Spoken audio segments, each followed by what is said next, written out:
আপনি হয়তো ভুলে যাচ্ছেন, যারা দেখতে পায় না তাদের তাদের একটা অন্যরকম সেন্স থাকে, আর সেই সেন্সটা প্রবল। সেটা আপনি বুঝবেন না। সেটা বোঝার জন্য যেটুকু শিক্ষাগত যোগ্যতা, যেটুকু বোধ, যেটুকু অনুভূতি থাকা দরকার, সেটা আপনার নেই। ভদ্রভাবে কথা বলুন, যে প্রশ্ন করা হচ্ছে তার উত্তর দিন। অবজেকশন হুজুর, উনি আমার ক্লায়েন্টকে হেনস্থা করছেন। আমি কোনো হেনস্থা করছি না, আমি শুধু জিজ্ঞাসা করছি মাত্র, কেননা উনি তো কিছুই দেখেননি। সবটা বানিয়ে বলছেন, মন গড়া কাহিনী।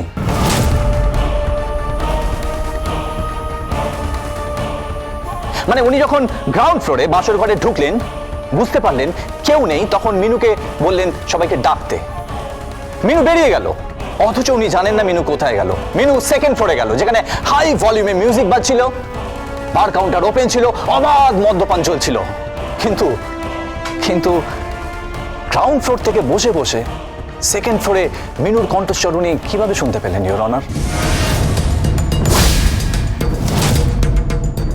এনিওয়ে, লেট ইউ অ্যাজিউম যে প্রত্যেকটা ফ্লোর যদি 12 to 15 ফিট হয়, অ্যাকর্ডিং টু হার ভার্সন, তাহলে সেকেন্ড ফ্লোর মানে 40 থেকে 45 ফিট হবে। মানে অ্যাবভ 40 ফিট থেকে মিনুর কণ্ঠস্বর অত লাউড মিউজিকের ভেতর দিয়ে উনি শুনতে পেলেন। Is it possible, your honour? সম্ভব হুজুর, সম্ভব।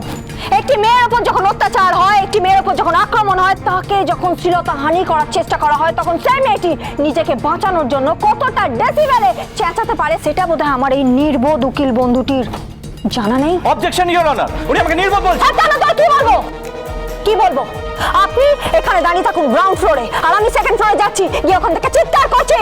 দেখি আপনি শুনতে পান না পান না। না, শুনতে পাবো না। হাই ভলিউমে মিউজিক চললে শুনতে পাওয়া যায় না। মিউজিক চললেও শোনা যায়। একটা মেয়ের উপর অত্যাচার হলে সে কতটা জোরে চিৎকার করতে পারে আপনার বোধহয় জানা নেই। ও তাই নাকি? তা চিৎকারটা উনি একাই শুনতে পেলেন, আর কারোর কানে গেল না, ইজ ইট? হ্যাঁ, সবাই শুনতে পেয়েছিল, সবাই ওখানে পৌঁছেছিল, সবাই শুনতে পেয়েছিল। নো ইওর অনার, সেখানে কেউ পৌঁছায়নি। সবটাই একটা মন গড়া কাহিনী। আমি আপনাকে বলছি, এই সিনহা পরিবারকে অপদস্থ করার জন্য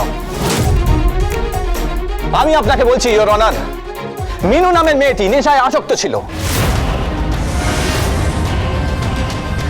বার কাউন্টার ওপেন ছিল, সেখানে গিয়েছিল, মদ্যপান করেছিল, বেসামাল অবস্থায় উপর থেকে নিচে পড়ে গেছে।